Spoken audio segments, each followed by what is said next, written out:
Olá, seja bem-vindo à Igreja Presbiteriana Independente Sertanópolis em nossa celebração online.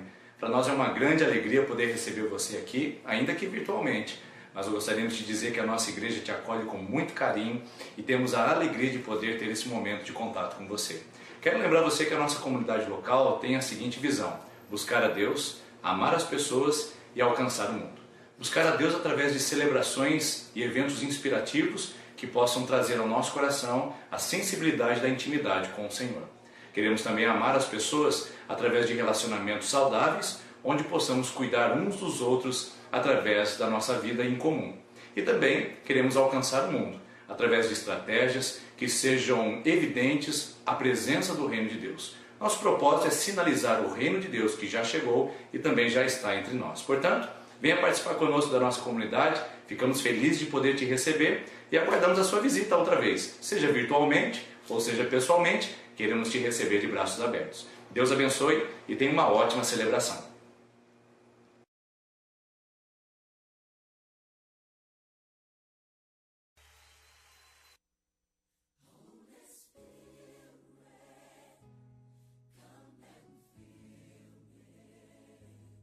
Take your place.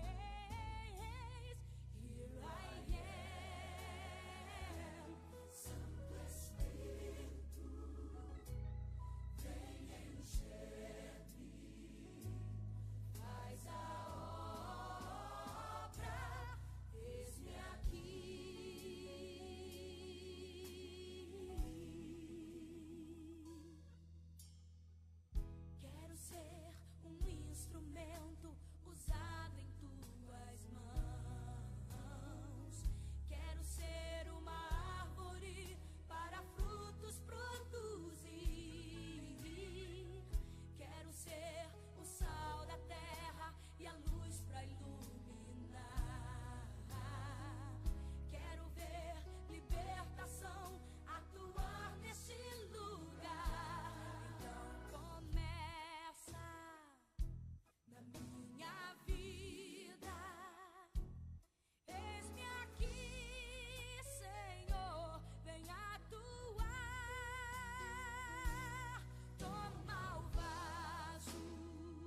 Senhor Jesus, nós estamos aqui diante da Sua presença e ainda estamos clamando, Pai, que o milagre do Senhor chegue sobre nós. Nós não podemos sair daqui da mesma maneira como chegamos. Por isso nós pedimos, ó Pai, a Tua intervenção, a Tua presença sobre as nossas vidas, no nome de Jesus. Amém. Amém. Você pode se assentar, por favor?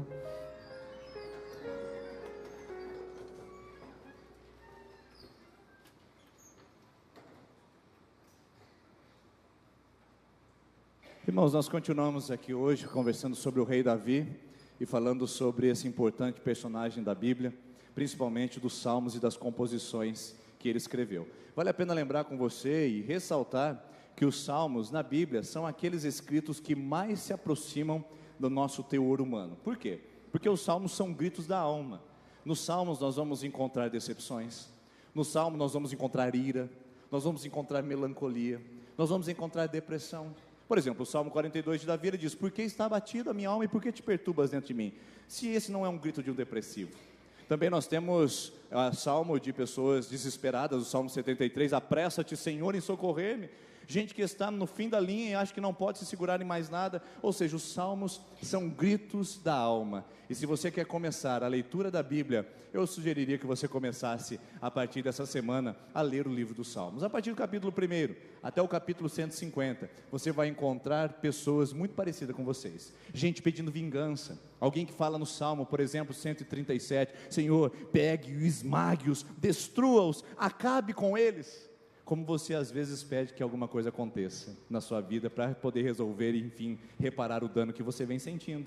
Então os salmos são gritos e gemidos da alma expostos em letras de músicas que eram cantadas e eram declamadas pelo povo de Israel há cerca de apenas 3.000 anos atrás. Então quando você abre a sua Bíblia e lê um salmo, nós estamos de um texto literário de apenas 3.000 anos de história, ou seja, vale a pena confiar na sua credibilidade, porque ao decorrer de todos esses anos, ele ainda continua sendo atual, como o jornal que você comprou essa manhã, como a notícia que você acessou agora há pouco no seu site, e assim os salmos continuam falando sobre nós. E Davi vai apresentar para nós um pouco da sua carreira a partir dos salmos. Como eu disse para você, nunca está sozinho.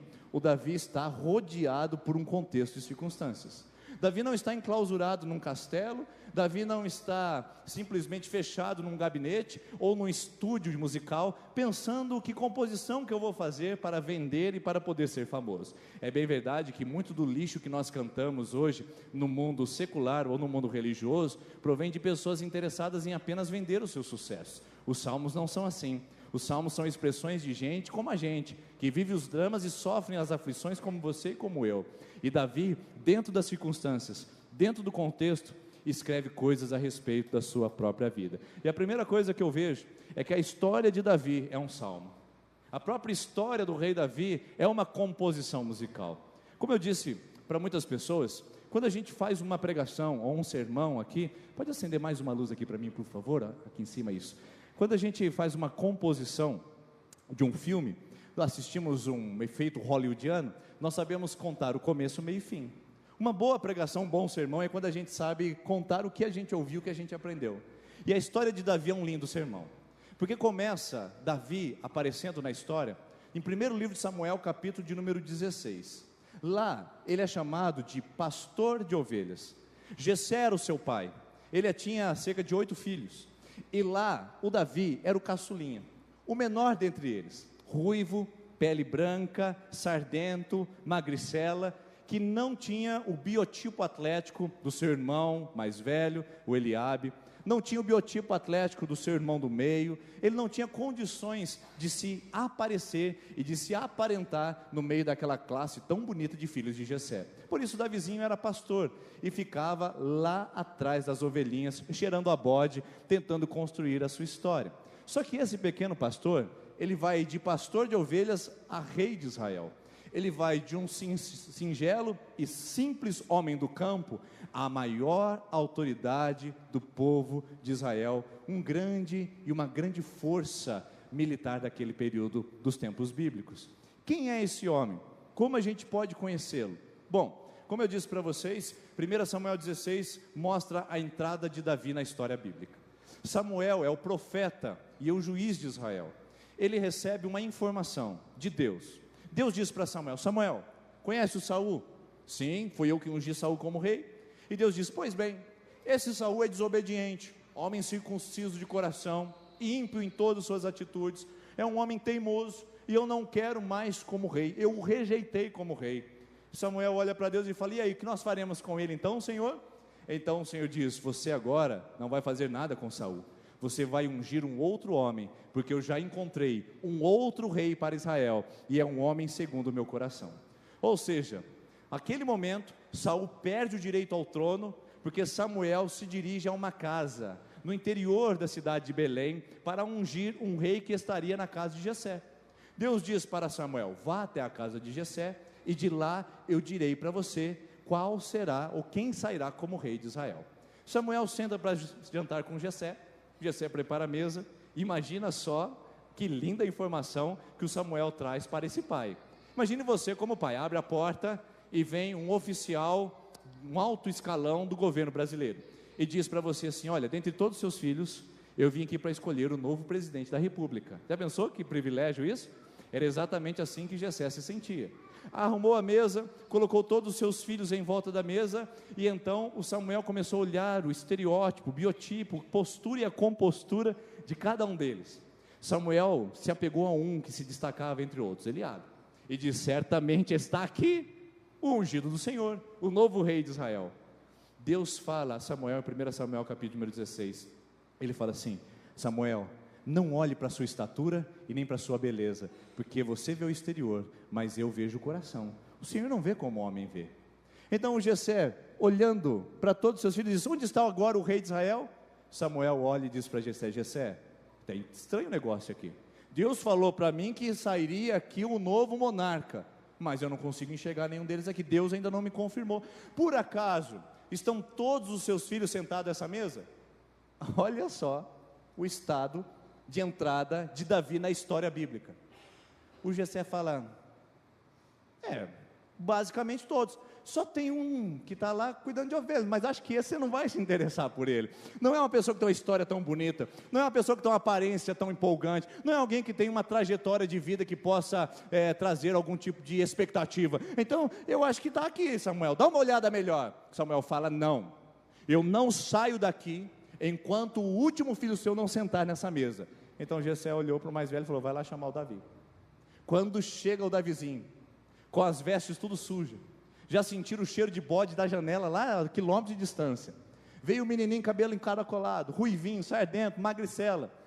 Deus fala para Samuel: levanta e unge esse menino, porque ele é o rei de Israel. Sabe quantos anos ele tinha? 16 anos de idade. Aqui é uma prova, adolescente, de que Deus pode ungir gente na mais tenra idade para realizar o propósito dele. Eu creio que as melhores ações de Deus sobre a face da terra começaram com avivamentos a partir de juventude, e foi assim na história de Davi. 16 anos de idade, o caçula da casa de Jessé foi ungido como rei de Israel. Então, partiu reinado, partiu monarquia. Davi coloca na rede social, fala: galera, estou saindo de Belém, estou indo para Jerusalém, partiu monarquia, partiu mandar nos outros, certo? Errado. Você acha que Davi, quando ele foi ungido como rei de Israel, e recebeu imediatamente o seu veredito, e o seu destino de ser o maior monarca da história, você acha que ele foi imediatamente para o trono? Você acha que foi imediatamente para seu castelo? Você acha que a monarquia já estava preparada para recebê-lo? Você acha que Saul estenderia o tapete vermelho e diria: bem-aventurado é você, ó Davi, agora o novo rei de Israel? Você acha que seria assim? Não, não seria tão fácil. Isso precisou de 15 anos de espera. Entre o primeiro livro de Samuel, capítulo de número 16, até o segundo livro de Samuel, capítulo de número 2, quando Saul morre e Davi chega ao trono de Israel, nós temos 15 anos de intervalo. E eu lhe pergunto: isso não gera crise em você, a espera? Isso não gera crise em você, as escolhas que você tem que fazer, enquanto nada está acontecendo? Quando você já sabe o seu destino e o seu propósito, mas a realidade é completamente diferente. Por isso eu chamo de crise intermediária entre destino, realidade e as decisões. É aqui que estão as piores escolhas da humanidade. Entre o seu destino e a sua realidade, existe uma ponte chamada decisão, que nem sempre... Por que Deus falou, não quero você mais? O povo de Israel estava numa batalha. Samuel era o profeta e o sacerdote, e o juiz de Israel. Só Samuel poderia oferecer sacrifícios. O Saul manda uma mensagem, manda um WhatsApp para o Samuel. Samuel, preciso que você venha sacrificar, porque senão eu vou perder a batalha. O Saul mandou a mensagem, e ele olhou logo em seguida, e viu que a mensagem não foi visualizada. Mandou apenas um tiquezinho lá. Falou, deve estar sem torre. Aí ele foi lá e tentou ligar para o Samuel. Bateu um fio e falou, Samuel, deu caixa postal, sua mensagem, sua chamada está sendo encaminhada para a caixa de mensagem. Após o sinal, você pode deixar seu recado. Aí o Saul começou a ficar desesperado. O cara não vê o WhatsApp, não atende o telefone, eu tenho que fazer alguma coisa. Sabe o que ele fez? É lógico que eu estou contextualizando, mas quando ele mandou mensageiros e o Samuel não veio, sabe o que ele fez, Saul? Ele antecipou as coisas e sacrificou uma ovelha diante do Senhor, sendo que ele não podia fazer isso, tinha que aguardar. Quando ele estava terminando o sacrifício e a última gota da ovelha estava caindo de sangue, o Samuel aparece e olha para o Saul, o que você fez? E o Saul fala, você demorou demais, eu tive que tomar minhas providências. 15 anos era o teste de espera e de paciência para Davi.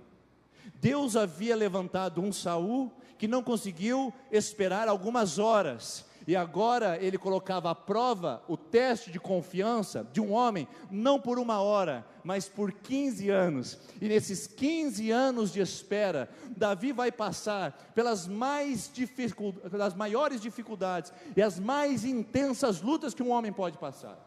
Ele teve que enfrentar a solidão da noite, ele teve que enfrentar a perseguição de um rei louco, ele teve que enfrentar um Golias gigantesco para derrubar, ele teve que enfrentar a oposição dos seus patrícios, ou seja, Davi não chegou no trono de uma maneira suave e natural como a gente imagina, ele teve que lutar para conquistar o seu destino. O que te faz pensar que com você será diferente? O que te faz pensar que a sua caminhada com Deus será uma caminhada sem curvas e sem oscilações? O que te faz imaginar que entrar nessa igreja fará com que as coisas aconteçam imediatamente, num piscar de olhos ou num apertar de enter na sua vida? Irmãos, essa geração do enter não aguenta esperar. Essa geração do enter não aguenta processar informações. O que você faz quando o site não carrega? Você se revolta, você começa a ligar, desligar o roteador, você já liga na operadora, você já desliga, reinicia o celular para ver se vai voltar a conexão de dados, você se desespera, porque nós somos acostumados a receber informações e respostas imediatas. Você lembra da internet de escada? Lembra? Tentativa 1 de 3, 2 de 3, 3 de 3, tente novamente mais tarde, pelo amor de Deus. Essa geração não aguenta esperar mais. Temos agora via rádio, não, via óptica, não, temos agora tudo que é possível para acelerar as informações e o processo. Nós não aguentamos esperar, e Davi passa por essa prova de 15 anos aguardando o que Deus tinha para fazer na vida dele. Entre o seu veredito e a concretização, havia uma ponte para ser atravessada, e Davi precisava atravessar isso de uma maneira confiante. Por isso que Davi escreve Salmos. Nesses 15 anos, o que Davi sabe fazer, em meio às lutas dele, é expressar suas angústias, suas vitórias, suas dores e seus fracassos, através das suas canções. Cada salmo de Davi está intitulado, está alicerçado em um contexto que ele passou nesses 15 anos de espera, onde as coisas não foram tão fáceis como você imagina. Por isso que eu digo que as mais profundas composições de Davi surgiram enquanto ele lutava as suas mais intensas batalhas, e a batalha da dúvida.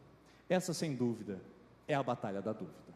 Porque entre o que Deus havia dito para ele na cozinha de Jessé, você é o novo rei de Israel, Golias, perseguição, traições, sofrimento, solidão, deserto, cavernas, entre a promessa e a realização, dúvida. Será que Deus não vai me atender? Será que isso não vai acontecer? Como é que eu faço para antecipar as coisas? Será que eu mato Saul? Será que eu dou fim à sua vida? Será que eu roubo o cargo? Será que eu levanto pessoas para conspirar uma trama contra ele? O que eu faço para ter acesso ao meu destino? Talvez seja a sua pergunta. O que eu faço para antecipar as coisas? Eu abri esse comércio, eu tinha certeza que era uma promessa de Deus, Mas agora eu estou vendo as contas não baterem. O que eu faço para facilitar as coisas? Burlo a lei, engano pessoas, altero condições para poder alcançar vantagens. Eu sempre quis casar-me, e parece que não consigo me relacionar com uma pessoa de bem. Então, como diz o poeta moderno, latino, enquanto eu não encontro a pessoa certa, eu me divido com as erradas, que é o lema da nossa geração. Já que eu não posso encontrar a pessoa certa, vamos curtir com as erradas. É mais uma transa, é mais uma entrega, é mais uma balada, é mais uma noite.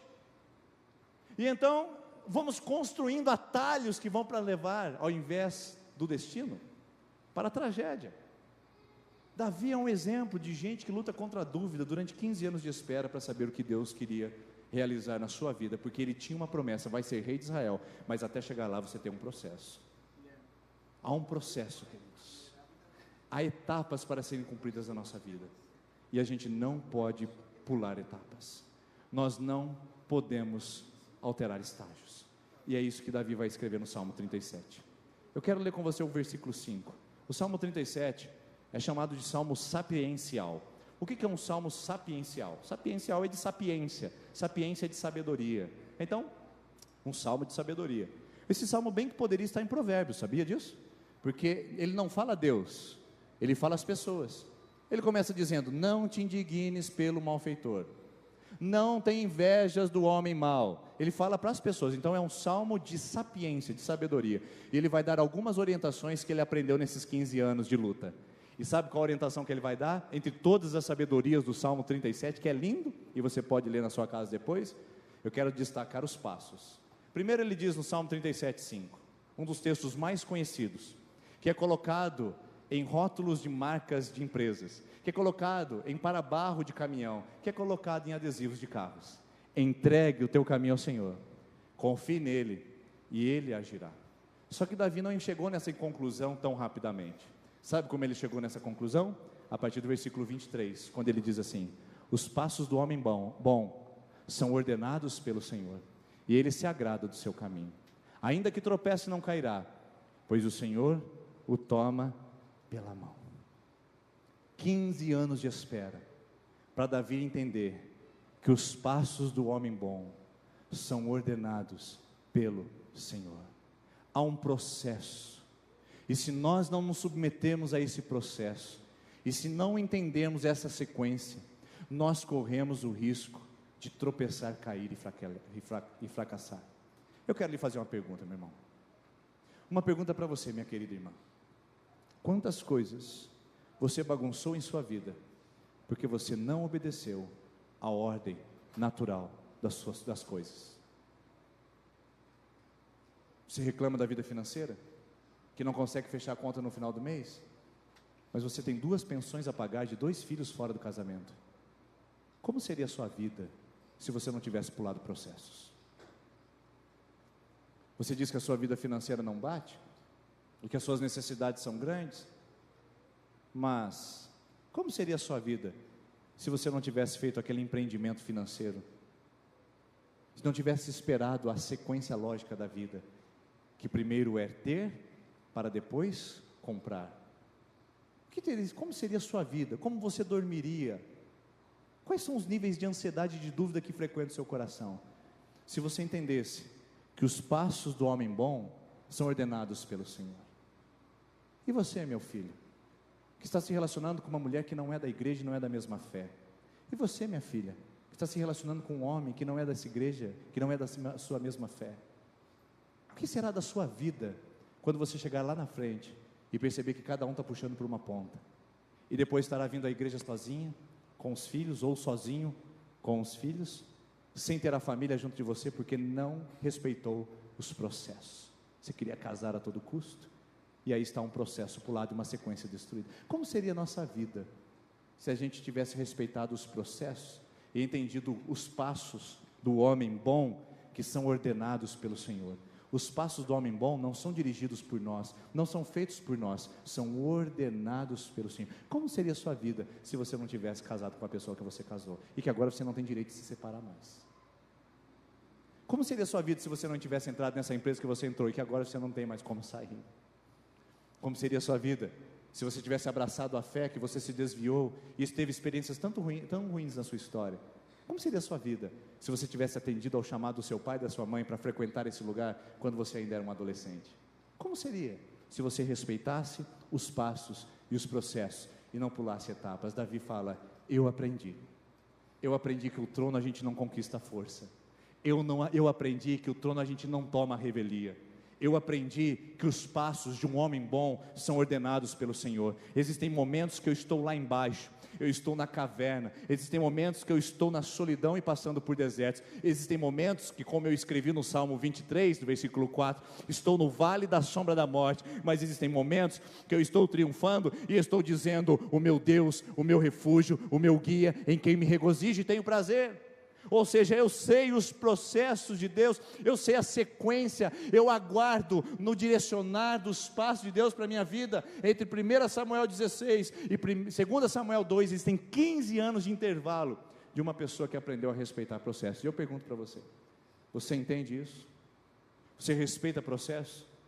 Ou essa crise de destino e de propósito na sua vida tem lhe trazido dúvidas? Será? Essa é a palavra do diabo. Mateus capítulo 4, Jesus se encontra com o diabo no deserto. Aliás, o diabo se encontra com Jesus. E a primeira pergunta que o diabo fala é: se tu és o Filho de Deus, transforma essa pedra em pães. Ele coloca uma questão numa afirmação: será que você é Filho de Deus? Essa é a palavra da dúvida. E eu quero dizer para você que tem frequentado essa igreja, eu quero dizer para você que tem vindo todas as terças-feiras nesse lugar e tem vivido uma crise entre a sua realidade e o propósito. Eu sei, você quer ser um empresário de sucesso. Eu sei, você quer se casar. Eu sei, você quer ter saúde. Eu sei, você quer viver em paz. Eu sei que você quer ter uma outra condição financeira. Eu sei que você quer crescer na palavra. Mas eu quero te lembrar que Davi viveu processos e ele cantou dizendo: entrega, entrega, entrega. Pare de tomar, pare de possuir, pare de querer ter as rédeas, pare de dizer que você consegue, pare de bater no peito dizendo que você tem as decisões. Diga: Senhor, eu entrego, guia os meus passos, orienta as minhas decisões, para que eu não pise no lugar falso e território movediço. Peça isso, entrega o que Davi aprendeu, porque os meus passos, quando são bons, são ordenados pelo meu Senhor, e ali eu tenho prazer, ali eu encontro paz, e ali eu encontro segurança. Então, eu gostaria de mostrar para você onde é aproximadamente que Davi está quando ele escreve esse salmo. E a gente pode ir para segundo livro de Samuel, o capítulo de número 2, versículo 1 a 4. Foi onde Davi aprendeu a esperar. Olha só. Primeiro livro de Samuel, capítulo 2, versículo 1 a 4. 15 anos depois, e sucedeu, depois disso, que Davi consultou ao Senhor dizendo: subirei a algumas das cidades de Judá? E disse-lhe o Senhor: sobe. E disse Davi: aonde subirei? E então disse: para Hebrom. E subiu Davi para lá, e também as suas duas mulheres, Ainoã, a Jezreíta, e Abigail, a mulher de Nabal, o Carmelita. Fez Davi, naquela época, era do contexto e da cultura que o homem pudesse ter mais do que uma mulher, tá bom? Isso não existe mais hoje no judaísmo contemporâneo. Versículo 3, fez também Davi subir aos homens, e nem no cristianismo, tá bom, irmão? É só uma, tá? É só uma, tá, irmão? É só assim. Por isso que não pode admitir outra, você não pode ser a outra do relacionamento, tá? Fez também Davi subir os outros homens que estavam com ele, cada um com a sua família, e habitaram na cidade de Hebrom. Então vieram os homens de Judá e ungiram ali Davi, rei sobre a casa de Judá. Olha que coisa linda. O que está acontecendo aqui? Depois de 15 anos, Davi está ao sul de Israel, vivendo uma luta contra os filisteus, e o Saul está ao norte de Israel, tendo uma luta contra os amalequitas. Saul é ferido na batalha, e nessa batalha morre tanto Saul quanto Jonatas, o melhor amigo de Davi. Davi está agora na cidade de Ziclag, a cidade que ele tinha ganhado como a cidade real, na verdade, de um rei filisteu. Davi era um fugitivo, Davi era considerado um criminoso, procurado pela Interpol judaica da época. E Davi estava em Ziclag, protegido pelas muralhas, e de repente vem um mensageiro e diz: olha, acabei de vir da guerra dos Amalequitas e eu tenho uma notícia para te dar, Davi. Esperando que Davi fosse ficar feliz, o homem diz: Saul, o seu oponente, está morto. Quando eu cheguei, Davi estava com uma lança encravada no peito. E Saul, sabendo que ia morrer, disse: mata-me, porque eu quero dar um fim a essa agonia. E eu, observando que ele não poderia resistir aos ferimentos, fui e o matei. Davi olha para aquele homem e diz: você será exterminado, porque você matou o ungido do Senhor. Naquele momento, ele entregou aquele mensageiro para ser exterminado, rasgou as suas vestes e compôs um canto de lamento a Saul. Eu acho que esse homem era o homem certo para o trono de Israel. Você já parou para pensar uma pessoa que compõe uma canção de lamentação e de tristeza pela morte do seu inimigo? Imagine só, se a amante da sua esposa, do seu marido estivesse com câncer, qual seria a sua atitude? Se o seu concorrente de empresa falisse, qual seria a sua palavra?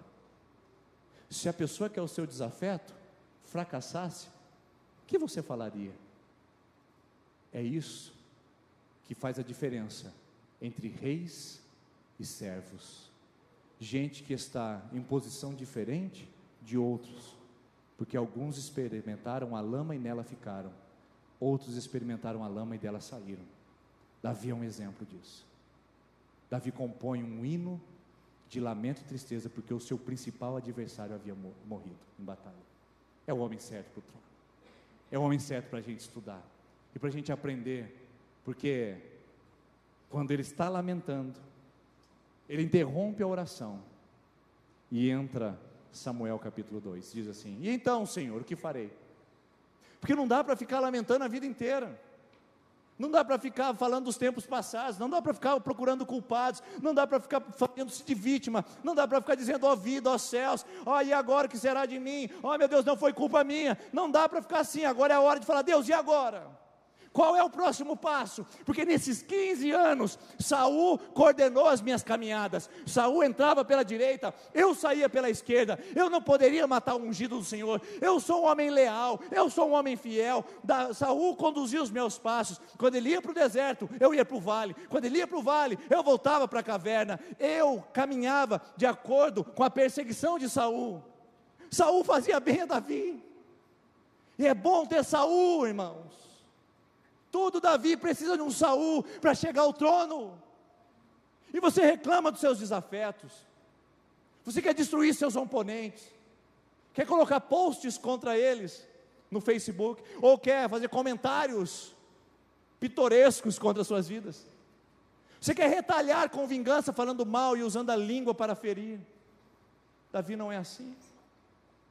Davi não é assim, e ele mostra que o caminho para o trono e o caminho do destino que Deus preparou para você não é passando por pessoas, não é tratando com vantagismo, mas é submetendo à vontade de Deus. Davi precisava de um Saul para chegar ao lugar que Deus havia preparado para ele. Você também precisa, eu também preciso. E quantos Sauls eu tenho, irmãos?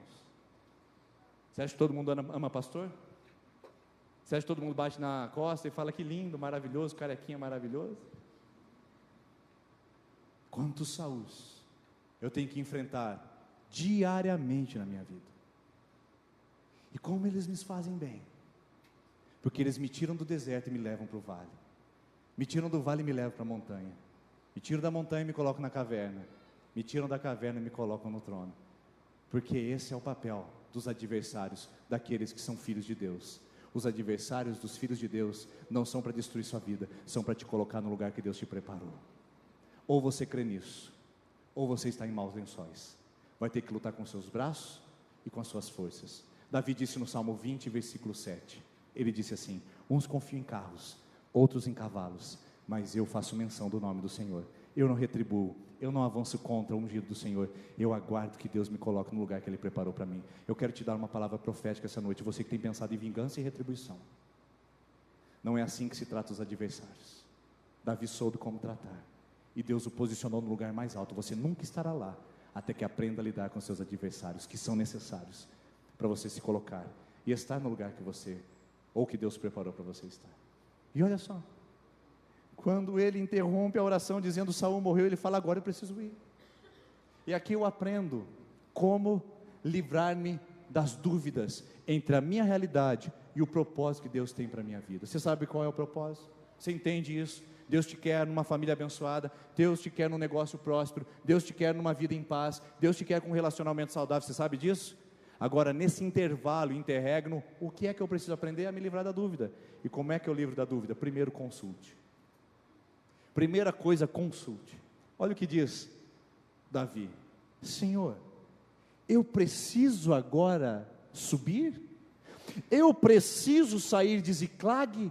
Eu preciso deixar minha zona de conforto? Eu preciso avançar territórios? Eu preciso dar o próximo passo? Eu não tenho Saul para me importunar, eu não tenho Saul para me impulsionar. Senhor, agora eu vou para o próximo passo?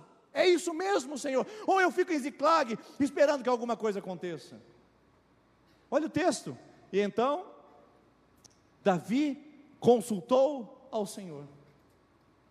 Irmãos, já parou para pensar? Você já parou para imaginar como seriam as nossas vidas se a gente aprendesse, ao invés de consultar o Google, a gente consultasse o Senhor? Eu quero dizer para vocês que eu também tenho um vício velado pelo Google. Qualquer dúvida sobre datas, quando foi a independência norte-americana, então eu preciso usar 1774, 76, ótimo, beleza. Aí quando foi a descoberta do Brasil, está aqui. Quem foi fulano de tal, está lá. Sabe por quê? O Google me conhece tão bem, quando eu coloco as 3 primeiras letras, ele já sabe o que eu vou perguntar. E é mais fácil conversar com o Google do que conversar com Deus. Quando você tem um exame que você olha e fala, tem alguma coisa errada, eu não conheço muito bem essa palavra, ao invés de apresentar ao Senhor e dizer, Senhor, eu estou com uma palavra que eu não entendo e que pode ser perigosa para mim, você vai no Google para pesquisar as opiniões do mundo inteiro, e opiniões que não são médicas e não são comprovadas. Não dorme à noite, desenvolve psicossomatização e acaba destruindo a sua própria vida, se tivesse levado ao Senhor. Como fazer para ser um empreendedor de sucesso? Aí você assiste todos os vídeos de empreendedores, mas não consulta o Senhor se é a hora de você empreender. Quantas coisas nós deixamos de consultar ao Senhor porque a gente aprendeu a consultar o Google, a gente aprendeu a buscar outras informações, é a amiga, é o amigo, é a história, é o passado, é a mãe, é o vizinho, é a internet, e deixamos de dizer, Senhor, agora é a hora? Eu devo fazer isso? É realmente isso? Eu aconselho meninas que têm medo de orar a Deus para perguntar se o namoro que ela está tendo é a pessoa correta para ela. Sabe por quê? Porque ela tem medo de Deus dizer não. Não é isso que eu preparei para você, e ela não quer ouvir isso. Eu aconselho jovens com um futuro brilhante, que têm medo de tomar uma decisão para reaver a sua história, porque tem medo de Deus dizer, não é isso que eu quero para você nesse momento, e preferem viver a alegria passageira da vida. Eu conheço casais que têm medo de conversar com Deus e pedir confirmação sobre o que devem fazer com seus filhos, porque preferem lidar à sua própria maneira. Quantos de nós temos medo de Deus? Medo de Deus falar não. Você não tem medo do seu pai? Medo da sua mãe, talvez? As amigas estão lá, dedo frenético, e nós vamos na festa, não sei o que, não sei o que, não sei o que, aí não, eu vou também, não sei o que, e tal, está tudo combinado, não sei o que, não sei o que, e para pedir para o pai depois? Já está tudo combinado com as amigas, e para pedir para o pai? Esse nosso Pai Celestial não é dessa forma, mas Ele também fala não, e Ele também diz, não, eu não tenho isso para você, esse não é o caminho para você, você me consulte, que eu te direciono, e eu endereço os seus caminhos para a minha vontade. Irmãos, quantos prejuízos a gente poderia ter evitado, se a gente aprendesse a dizer, Senhor, é realmente isso? Eu vou me relacionar com essa pessoa? Eu vou abrir esse negócio? Eu vou fazer essa viagem? Eu vou comprar esse item? Agora, você já imaginou o nível de intimidade que se tem nesse texto aqui? Já parou para perceber? Davi vai e fala, Senhor, subirei, Deus diz, sim. Para onde que eu vou, Senhor? Hebrom. E pronto. Já pensou se fosse desse jeito, irmãos? Deus abre o comércio, sim. Aonde eu abro? Domingos Gonçalves de Paula Filho, 236. Não, aqui já tem um endereço, é da igreja, você não pode abrir nada aqui, mas seria mais ou menos assim. Já pensou? Se ele falasse sim e desse o local? Senhor, é essa pessoa que o Senhor preparou para mim? Não. Quem o Senhor preparou para mim? Aquela ruiva alta de 1,70 m que trabalha não sei aonde. Já pensou se fosse assim? E por que não é assim? Porque nós acostumamos a viver sem conexão com Deus. Porque se a gente parar para ter conexão, é assim. É assim, irmãos. Eu conheço tanta gente que não fez o que queria ter feito, porque num momento sentiu e entendeu que não era o momento para aquilo. E o que é isso se não Deus dizendo não? E quanta gente, contrário a tudo que os outros diziam, contrário a tudo que as pessoas colocaram de obstáculo, contrário a tudo que as pessoas colocaram de impedimento, falaram, eu vou, porque ouviram Deus dizendo em si, vai, eu sou com você. Consulte a Deus, crie conexão com Ele, não com a igreja, não com a terça da esperança, mas com Jesus Cristo. Jesus disse, e tudo que pedires em meu nome, crendo recebereis. Deus vai confirmar para você qual é o caminho, Deus vai abrir as portas, Deus também vai fechar as portas, e não tem nada mais maravilhoso do que Deus fechar portas para nós, dizendo, não é essa para você, você vai se acabar, você vai se autodestruir, eu estou fechando a porta para você. E como eu vejo gente naquela porta, perdão, vê se você consegue alcançar daqui, simplesmente nessa condição, a porta trancada e fica, oh Deus, abre essa porta, Senhor. Gente que quer arrebentar as portas, destravar as trancas, tentando abrir uma porta que Deus fechou. E sabe o que eu vou dizer? Você vai conseguir. Você vai conseguir. E sabe o que te espera do lado de lá? Tragédia, bobagem e destruição. Não force as portas que Deus está fechando para você. E não despreze aquelas que Ele está colocando bem diante dos seus olhos. Mas consulte ao Senhor. Davi disse, se os passos do homem são dirigidos pelo Senhor, para quem que eu devo perguntar? Para Ele. É óbvio. Se eu estou com um diagnóstico médico negativo, eu não vou no meu açougueiro, mostro para ele o laudo e falo assim, ô meu querido, o senhor que está acostumado a cortar picanha, fazer o corte de alcatra e contra filé, você consegue dar uma olhadinha aqui se essa enfermidade é mortal? Se os passos do homem são dirigidos pelo Senhor, quem eu devo buscar? O Senhor, somente Ele para me salvar. Segunda coisa que Davi mostra é submeter. Olha o que diz a palavra, se é isso, então eu farei. Logo em seguida Davi subiu para lá.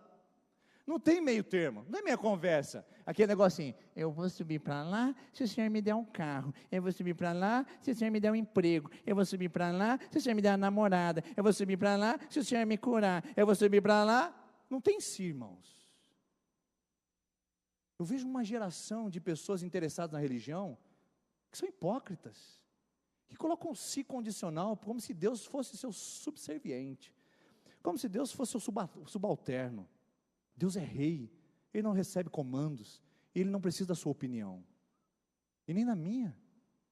O que Ele quer é submissão. Davi não coloca condicionais, Davi sobe para lá. E se você consultou o Senhor, e tem buscado a direção dEle, e Ele disse, vai, vai irmão. Se Ele disse, fique, fique irmã. Porque se Deus falou, se Deus confirmou, e a confirmação sempre gera obediência, aquela paz no coração, você tem a certeza de que agora é submissão. Agora eu vou dizer para você uma coisa. O que significa a palavra submissão? O que significa? Estar debaixo de uma missão. Então eu não posso ficar na minha própria missão, debaixo da minha missão, você entendeu? Eu só posso estar submisso a uma missão superior a mim, ou seja, qual é a missão de Deus para você? Qual é a missão de Deus para a sua história? Você consegue submeter a ela? A palavra de Deus diz, em Tiago capítulo 4, versículo 7, resisti ao diabo e ele fugirá de vós, sujeitai-vos, pois, a Deus. Só que a gente inverteu, a gente resiste a Deus e submete ao diabo. Meu irmão, minha irmã, só há uma opção para você e para mim, submissão. Essa é a palavra da obediência, submissão. Tirou Saul do trono, porque não obedeceu. Submissão, colocou Davi no trono, porque ele obedeceu. Sabe por que você não chegou lá ainda? É muito rebelde. É rebelde demais, minha irmã. É do seu jeito, a revelia da sua vontade. Submissão é, eu vou para lá. É para lá que Deus apontou, é para lá que é o meu norte. Você não fica perdido procurando a bússola das pessoas. Se Deus tem um norte e uma direção, é para lá que você tem que caminhar. Atenção, não perca a direção aqui. Consulte, submeta-se e ordene. Agora, não é ordenar no ponto de vista de mandar, é ordenar no ponto de vista de colocar em ordem. Olha só o que a palavra de Deus diz. Coisas fora de ordem não trazem bênção. O Salmo 37, 23 fala, os passos do homem bom são ordenados pelo Senhor. Você parou para perceber aqui na implicação? Os passos do homem bom são ordenados pelo Senhor. Primeiro passo, Ele me diz, é a hora. Segundo passo, é agora, Senhor, é agora, meu filho. Terceiro passo, vamos subir. Agora eu preciso que você desça tudo e comece novamente. Os passos do homem bom são ordenados pelo Senhor.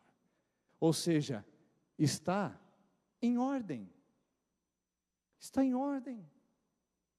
E sabe o que eu vejo, irmãos, o que queima e quebra meu coração?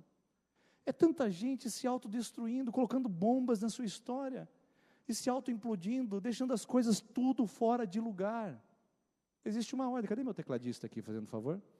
Por favor, Renatão. As coisas fora de ordem.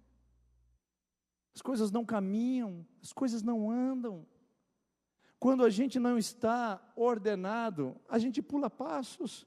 Imagine só a dificuldade que eu tenho para tentar subir isso daqui. Olha lá, olha aí, eu preciso subir, eu preciso avançar, mas eu tenho que colocar em ordem a minha vida. Eu preciso dar passo. Eu quero a restauração com meu pai. Eu não quero ficar magoado com ele. Eu quero andar ao lado dele, mas antes eu preciso perdoá-lo.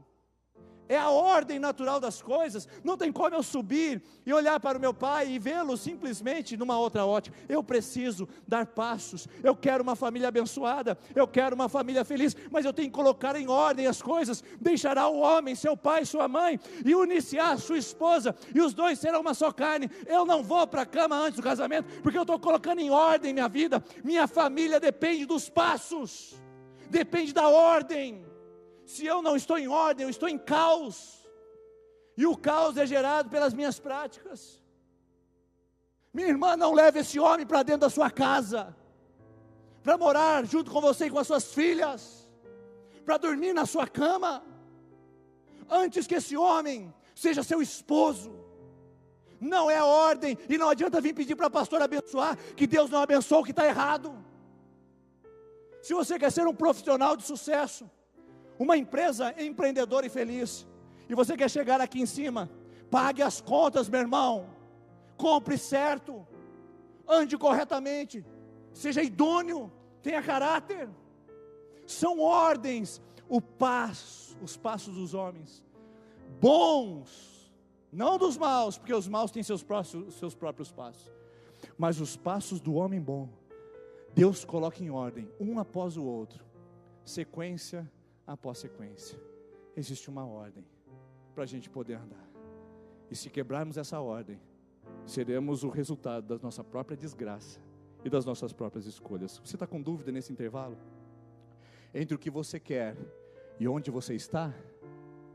Eu quero dizer para você, não fique bravo comigo.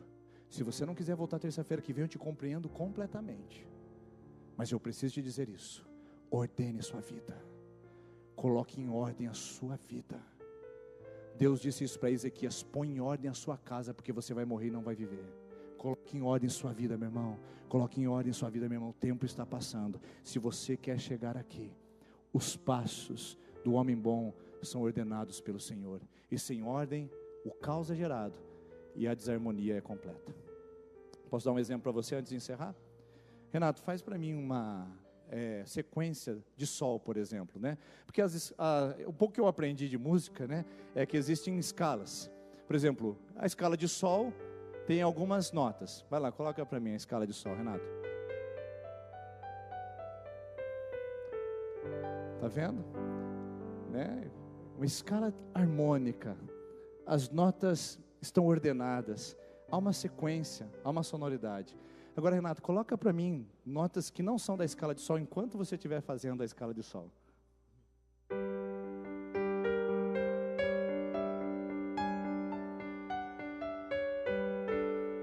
Conseguiu interpretar alguma coisa? Essa é a realidade da vida. Davi é músico. Davi é o maior arpista de todo o tempo.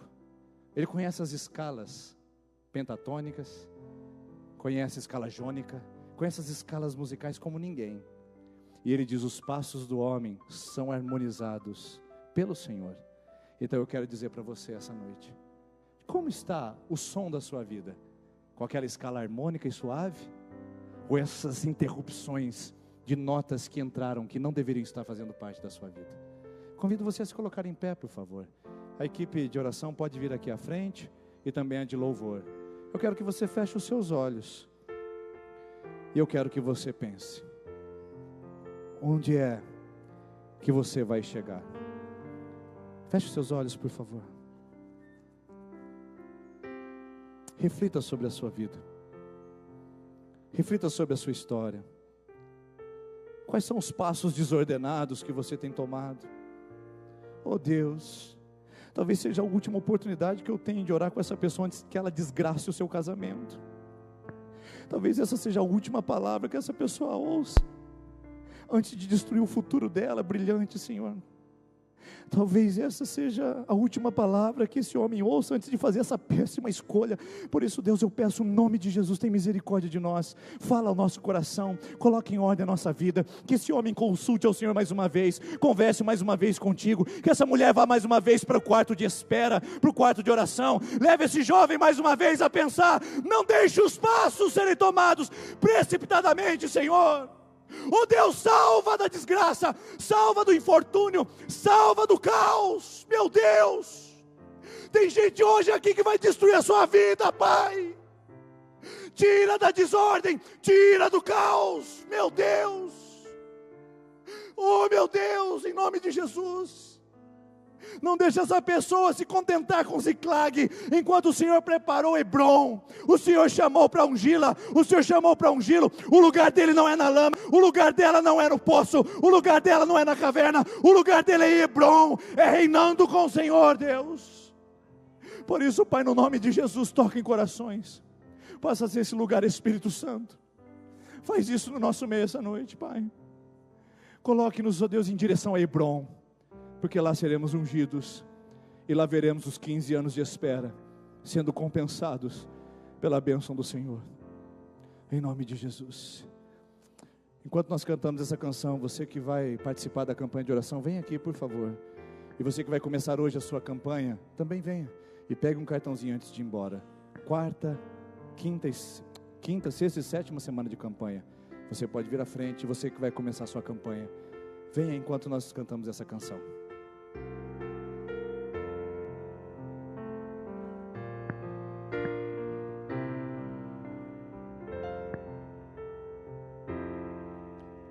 Sonhos de Deus são maiores que os meus. Ele vai fazer o melhor por mim.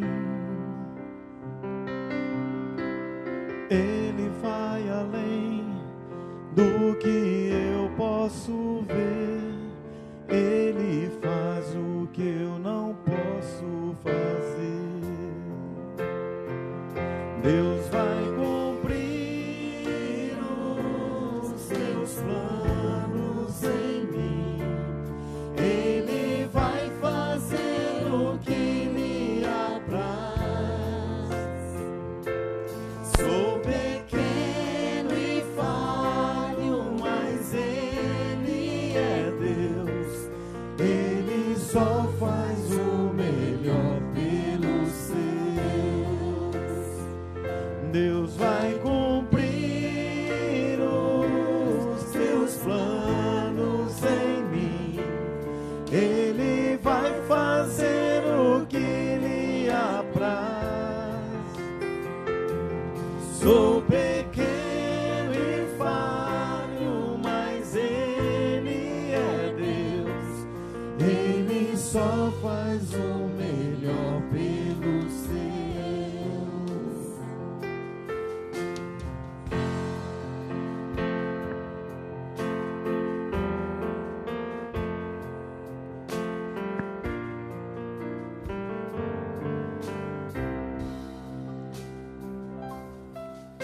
Os sonhos de Deus são maiores que os meus. Ele vai fazer o melhor por mim. Ele vai além do que eu posso ver. Ele faz o que eu não posso fazer. Deus vai cumprir os teus planos em mim. Ele vai fazer o que lhe apraz. Sou pequeno e falho, mas Ele é Deus. Ele só faz o melhor pelos seus. Deus vai cumprir os teus planos em mim. Ele vai fazer o que lhe apraz. Sou pequeno e falho, mas Ele é Deus. Ele só faz o melhor pelos seus. Acredito sim, acredito sim, acredito sim que Deus vai fazer o impossível em meu viver. Acredito. Você acredita que o Senhor tem o melhor para você? Você consegue acreditar nisso? Ele só tem o melhor para você. Não tente antecipar. Não tente mudar. Ele vai guiar seus passos. Impossível em meu viver. O impossível Deus vai fazer. Senhor Jesus, guia os nossos passos. Livra-nos dos lugares perigosos e guarda os nossos caminhos em Tua presença, em nome do Senhor Jesus. Amém. Antes de você ir embora, eu gostaria de dizer para você que Provérbios 15 diz assim: há caminhos que ao homem parece direito, mas ao final são caminhos de morte. Consulte o Senhor, submeta à vontade dEle e reorganize a sua história na presença dEle como Davi. A gente se vê a semana que vem em nome de Jesus. Deus abençoe.